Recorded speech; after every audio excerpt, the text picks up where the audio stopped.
These are the headlines we're following at this hour. President Yoon touts the Camp David summit as paving the way for South Korea, the U.S. and Japan to evolve into a powerful security mechanism against North Korea's nuclear threats with annual summits, joint military drills, and a missile warning system. South Korea and the U.S. kick off their annual Ulchi Freedom Shield joint military drills, featuring expanded field training and advanced war scenarios reflecting evolving North Korean threats. In an apparent response to that, North Korean leader Kim Jong-un visited a Navy unit and guided a cruise missile test. Japanese Prime Minister Fumio Kishida inspected the Fukushima nuclear power plant ahead of the planned release of wastewater. The date of release could be decided as early as next week. Good afternoon. We begin as South Korea kicks off its Ulchi exercise, an annual 4-day nationwide exercise to prepare for national emergencies, including war. As part of the exercise, President Yoon chaired a cabinet meeting on Monday, calling for public's active participation. Take a listen. 오늘날의 전쟁은 가짜 뉴스를 활용한 여론전과 심리전, 테러를 동반한 비정규전, 인터넷 공간에서 이루어지는 사이버전, 핵 위협을 병행한 정규전 등 모든 전쟁을 혼합한 양상을 보이고 있습니다. 이에 민관군이 함께 국가 총력전 수행 역량을 향상시키는 노력이 반드시 필요합니다. He also requested for special attention to 3 points from the exercise, which focus on defending against an attack from North Korea. Above all, he said it is crucial to thoroughly dismantle Pyongyang's attempts at fake news, disguised peace offensives, and provocative propaganda, and to unite the nation. Second, he says innovative improvements are necessary for the protection of critical national infrastructure, which will be targeted first. Lastly, he said this is the first year for the exercise to include a response to a nuclear attack, emphasizing the importance of alerting the public in case of nuclear attack, as well as swiftly providing medical help. Also intended with the civil defense exercise, South Korea and the U.S. are holding their annual joint military drills. Dubbed Ulchi Freedom Shield, this year's exercise features expanded field training and advanced war scenarios reflecting evolving North Korean threats and the war in Ukraine. Our Lee Dae-yeon tells more. South Korea and the U.S. begin their Ulchi Freedom Shield exercise on Monday. The joint combined and interagency exercise is an 11-day event which will be rolled out in 2 sessions. It aims to strengthen the Seoul-Washington combined defense posture in the case of any possible emergency situation, including provocations by North Korea. South Korea will inspect any necessary defense posture and support strengthened government exercises to enhance national-level response capabilities. Now, the all-out war scenario has been reorganized for this year's military drills. This time, it will reflect diverse threats within the security environment from lessons learned from recent wars and conflicts, including Pyongyang's new nuclear and missile threats and the war in Ukraine, as well as fake news that could be distributed by North Korea. A number of complementary large-scale combined training events will also be rolled out during Ulchi Freedom Shield. About 30 such events will take place, more than double that of last year. The U.S. Forces Korea says the U.S. Space Force will also take part for the first time. You have the space component, you have the land component, air, sea, cyber, and the cognitive domains. How do you take all of those resources that commanders have at their fingertips and be able to utilize those effectively? Besides South Korea and the U.S., United Nations member states, including Canada, France, and the U.K., are also set to participate. Some experts say that U.S. strategic assets such as the B-1B bomber may also make an appearance. Military authorities are monitoring for possible provocations by North Korea during the drills. Lee Dae-yeon, Arirang News. In what seems to be a response to the Seoul-Washington joint military drills, North Korean leader Kim Jong-un inspected a Navy unit and observed a cruise missile test. But South Korean military said parts of the claims made regarding strategic cruise missiles appear to be exaggerated. Bae Eun-ji with more. As military forces from South Korea and the U.S. kicked off their annual summertime drills on Monday, North Korean leader Kim Jong-un oversaw the test firing of strategic cruise missiles from a Navy ship. The North state-run media said Monday that the regime's leader visited a Navy fleet stationed on the East Coast to inspect the test from aboard a warship. The news outlet added that the launch was aimed at carrying out an attack mission in actual war and said the missile precisely hit its target. This comes only 3 days after the leaders of South Korea, the U.S., and Japan agreed to strengthen security ties at a trilateral summit. But the North is yet to respond to the recent summit, with experts saying Kim's move appears to be a show of force against the combined military exercise. The launch was conducted right after the trilateral summit between South Korea, the US and Japan, and right before the Ulchi Freedom Shield exercise. So it's probably a strong warning that it will respond sternly against the military drills. The expert also said the North will likely release a comprehensive review after looking at how China and Russia are responding to the summit, as well as the public opinion in South Korea, the US, and Japan. Meanwhile, South Korea's military said parts of North Korea's claim to have fired strategic cruise missiles are not true and appear to have been exaggerated. It added that Seoul and Washington detected signs of the test in advance and had been monitoring the situation in real time. It said the military plans to thoroughly conduct the joint drills under a strong combined defense posture while maintaining capabilities strong enough to respond to any provocation from the North. An official from Seoul's Joint Chiefs of Staff told reporters that it was a ship-to-ship missile, not a strategic cruise missile, noting that it's impossible to launch that kind of cruise missile from such a small ship. The official also added that the missile did not hit its target. Bae Eun-ji, Arirang News. President Yoon Suk-yeol outlined his key agreements with the American and Japanese leaders at Camp David last Friday to make their trilateral cooperation regular and institutional. But given that it was a political agreement, how far will it go and will it last? Our presidential office correspondent Oh Soo-young reports. South Korea, the United States and Japan will expand their cooperation beyond Northeast Asia to become a regional force in the Indo-Pacific. That's according to President Yoon Suk-yeol, who chaired a cabinet meeting on Monday following his trilateral summit with President Joe Biden and Japanese Prime Minister Fumio Kishida at Camp David. With their pledges of regular annual summits, joint military drills and a missile warning system, Yoon said the trio will become a powerful security mechanism against North Korea's nuclear threats and also work with the AUKUS Security Pact and the Quadrilateral Security Dialogue to uphold international law and order in regional waters. Beyond military issues, the president said the realm of cooperation will expand beyond traditional security concerns. 한반도 영내 공조에 머물렀던 한미일 협력은 인도 태평양 지역 전반의 자유, 평화, 번영을 구축하는 데 기여하는 범지역 협의체로 진화할 것입니다. 협력 분야도 안보뿐만 아니라 사이버, 경제, 첨단 기술, 개발 협력, 보건, 여성, 인적 교류를 망라한 포괄적 협력체를 지향하게 될 것입니다. In particular, he noted that joint efforts to develop critical technologies, ethical standards of AI, and supply chain cooperation would benefit all three countries, trickling down to the welfare of everyday people. 한미일 3국의 경제 협력과 인적 교류 증진은 대한민국의 미래 성장 동력 확보와 양질의 고소득 일자리 창출에 크게 기여할 것입니다.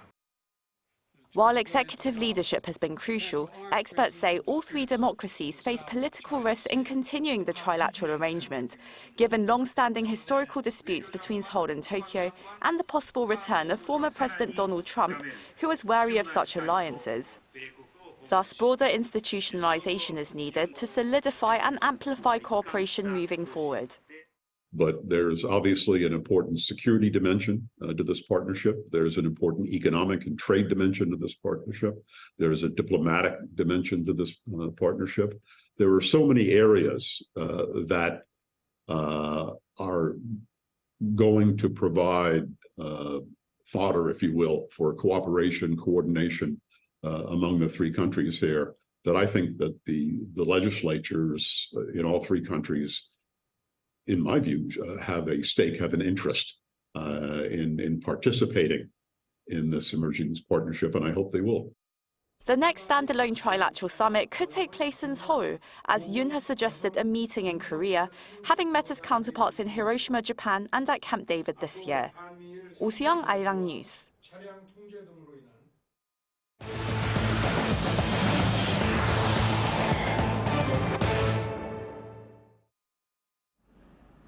Japanese Prime Minister Fumio Kishida inspected the Fukushima nuclear power plant ahead of the planned release of wastewater. Amid lingering controversy surrounding the plant, the Prime Minister says the date of release could be decided as early as this week. Lee Seung-jae reports. Ahead of Japan's planned release of the wastewater from the crippled Fukushima Daiichi nuclear power plant, the country's Prime Minister Fumio Kishida on Sunday made a visit to the site to make sure everything is in check. I would like to emphasize that this operation requires flawless handling to be sustained over the long term throughout the decommissioning process. On the same day, Japan's Kyodo News reported that the process of releasing wastewater into the ocean will begin either in late August or early September. And according to Kishida, he will hold talks with related ministers later this week to finalize a date. Concerning the timing of the release of Alps-treated water into the sea, the full cabinet will decide based on the status of safety works and countermeasures against rumors, and I will refrain from giving a specific timeline at this point. During his visit to the U.S. for the trilateral summit with the leaders of South Korea and the U.S., Kishida told reporters that Tokyo is in the final stage of preparations to begin releasing the wastewater. According to a South Korean presidential office official, the topic of wastewater was not mentioned during the trilateral summit at Camp David. However, South Korean President Yoon Suk-yeol said the potential safety impact of the planned release makes it the highest priority for all three countries and the international community. Once the release begins, the process is expected to take up to 30 years. Lee Seung-jae, Arirang News. China has cut one of its main benchmark lending rates amid worsening economic woes. The People's Bank of China on Monday lowered its one-year loan prime rate, the peg for most household and corporate loans in the country, by 10 basis points to 3.45%. This was the second time this year that the central bank has cut the rate. It lowered the rate in June and froze it in July. Meanwhile, the 5-year rate, the peg for most mortgages, was left unchanged at 4.2%. South Korea has returned to a gloomy business sentiment for September amid continuing economic uncertainty. According to the Federation of Korean Industries on Monday, the business sentiment index for next month stands at 96.9, indicating a negative outlook for both manufacturing and non-manufacturing firms. It also cited a slowdown in China's economic growth, high exchange rates, and oil prices as among the reasons, and said the government should implement regulations and labor reforms to boost exports. The BSI measures business sentiment for market conditions with a number below 100, meaning pessimists outnumber optimists. The figure has remained below 100 in South Korea for 18 consecutive months. From various musicals and classical performances, the first half of the year has been full of events in the performing arts industry. Now, as the second half of the year is now underway, you might wonder what is coming up to keep you excited. Our culture correspondent Song Yoo-jin fills us in. With just a third of 2023 left, there is still a lot to be excited about in the world of culture, especially when it comes to performing arts. Clearly, there has been a lot to be excited about as well. The total ticket sales for the performing arts scene in Korea during the first half of this year grew over 40% from last year. The number of shows increased by 24%. Taking the lead are musicals, making up nearly half of the ticket sales and having the highest number of tickets sold. Korean audiences will be able to enjoy 3 of the big 4 musicals this year. Cats concluded its Korean tour in June, while The Phantom of the Opera, returning after a 13-year hiatus, moved to Seoul last month after a 3-month-long run in Busan. Marking the 10th anniversary of its Korean production, Les Miserables will make its return to Korean theater in October. Classical music commands the spotlight as well, which offered the most number of shows during the first half of the year. More than 10 overseas orchestras are scheduled to perform in Korea between October and November. They include the London Philharmonic, Vienna Philharmonic, Royal Concertgebouw Orchestra, Czech Philharmonic, and the Oslo Philharmonic. World-renowned pianist Cho Sung-jin will grace the stage alongside the Berlin Philharmonic and the Leipzig Gewandhaus Orchestra. Pianist Im Yoon-chan, winner of last year's Van Cliburn International Piano Competition, will play with the Munich Philharmonic. The world of pop music is buzzing with anticipation too, with big names following in the footsteps of Harry Styles and Bruno Mars. Singer-songwriters Charlie Puth and Sam Smith are set to perform in Korea as part of their Asia tours. And don't forget the big and small screens. Although summer's big film releases have wrapped up, it's too early to be disappointed. At least that's what one film critic told us. 2 Korean films screened at this year's Cannes International Film Festival, Cobweb and Sleep, are gearing up for their premieres. There's also Dr. John and Lost Talisman starring Kang Dong-won. On the streaming front, Netflix Sweet Home will be rolling out its 2nd season in the fall. So, even as the year winds down, the cultural scene will stay vibrant, offering plenty of entertainment. 송유진, Arirang News. Cultivating watermelons can be especially tiring for farmers as they have to hunch back and kneel down. But there's now a unique method where the cultivation is done in the air instead of on the ground. Chung Won-ju has a story. Watermelon is one of the most popular summer fruits. Watermelons are usually grown on the ground using the conventional horizontal farming method. This means farmers have to bend down, squat, and strain their backs throughout the process, making it a physically demanding task. This watermelon farm, however, is entirely different. Watermelons ripen on a suspended net in the air. This is a patented vertical watermelon cultivation device. Once the seeds are planted, the rest of the cultivation process can be accomplished while standing. With the vertical cultivation method, the need for manual labor is significantly decreased as the working position is adjusted to match waist levels. The system also allows farmers to plant 2 rows of watermelon instead of just 1, resulting in a 1.8-fold yield increase.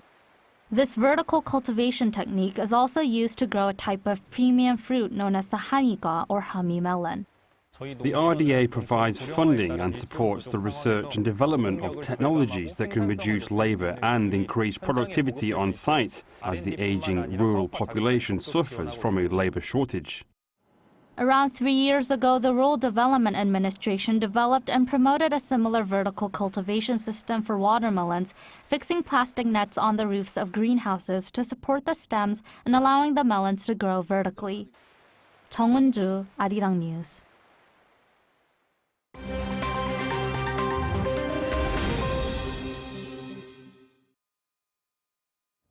Let's take a look at what's going on in the world now. In northern Mexico, at least 1 person has been killed amid flooding caused by the arrival of tropical storm Hilary.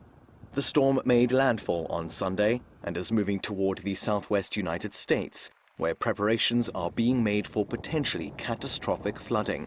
The U.S. state of California is already seeing increasing levels of wind and rain, and a flash flood warning has been issued to over 9 million people in downtown Los Angeles, as rainfall has surpassed 2 inches in some areas. The National Weather Service predicts the storm's effects will be felt until Monday, with more than a year's worth of rain potentially falling in parts of California, Arizona, and Nevada. Power outages caused by strong winds are also expected. A state of emergency has already been declared in California and Nevada to support hurricane response and recovery efforts. Denmark and the Netherlands officially announced on Sunday that they will provide Ukraine with F-16 fighter jets, in a move set to bolster the war-torn nation's air defenses. Danish Prime Minister Mette Frederiksen promised 19 jets to be given periodically until 2025. Dutch PM Mark Rutte, meanwhile, did not provide a figure or time frame, but Ukrainian President Volodymyr Zelensky said 42 fighter jets would be provided. The announcement comes after the U.S. on Friday wrote a letter to Denmark and the Netherlands to express Washington's support for both the transfer of F-16s and for the training of Ukrainian pilots. The first jets will be delivered after Ukrainian pilots receive at least 6 months of training. Russia's first lunar lander in nearly 50 years has smashed into the surface of the moon. Russian space agency Roscosmos said on Sunday that the unmanned Luna 25 spacecraft crashed after entering a pre-landing orbit, where it spun out of control. They said they lost contact with it on Saturday. Roscosmos had hoped to be the first in a race with India to land on the moon's south pole on Monday to begin a search for water, an essential component to support potential human bases there. Barring any issues, India's Chandrayaan-3 craft will touch down on the lunar surface on August 23rd. And finally, Spain have won their first ever Women's World Cup, beating England 1-0 in the final. La Roja's captain Olga Carmona scored the only goal of Sunday's match in Sydney, putting the ball past England's goalkeeper in the first half. Spain almost doubled their lead in the second half after being given a penalty kick for handball, but the spot kick was saved. Spain are the 5th country to have won the trophy in the tournament's 32-year history. Meanwhile, Sweden took home bronze in Brisbane on Saturday, beating World Cup co-hosts Australia 2-0. Matthew Ashley, Arirang News.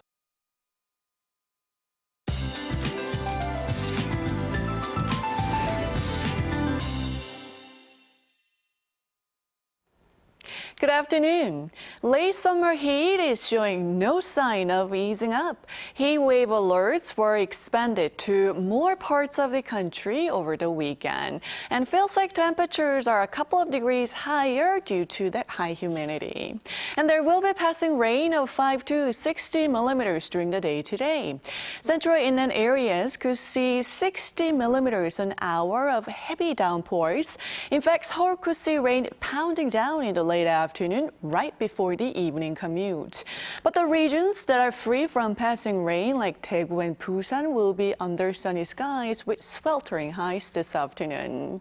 Please keep an umbrella handy this week, as we're expecting frequent showers with a drop in highs, and they should bring more bearable morning and evening temperatures next week. Rain will start tomorrow in western parts of the country and gradually spreading nationwide by Friday.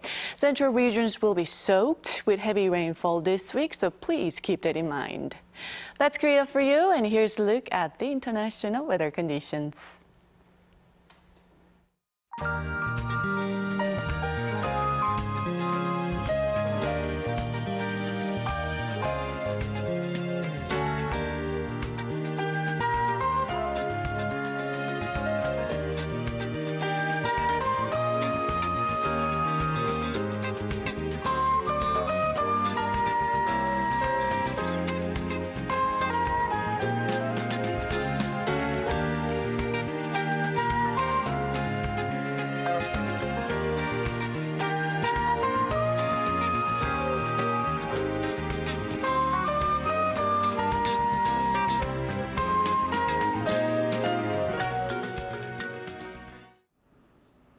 As part of the Ulchi Civil Defense exercise, for the first time in 6 years, there will be a nationwide air raid evacuation drill. On August 23rd at 2 p.m., an air raid warning siren will sound. Then, for the next 15 minutes, residents must evacuate to a nearby shelter and listen to radio broadcasts. There will be traffic controls in certain areas to ensure emergency passage. Drivers on those sections must pull over on the right side. Then the guard alarm will be issued at 2:15 p.m. and you can resume moving while maintaining your guard. You can return to normal after the guard alarm is lifted at 2:20. You can find designated shelters on the National Disaster and Safety Portal or on the Emergency Ready app. If there's no shelters nearby, head to a building basement. That is all for today. Thanks for watching.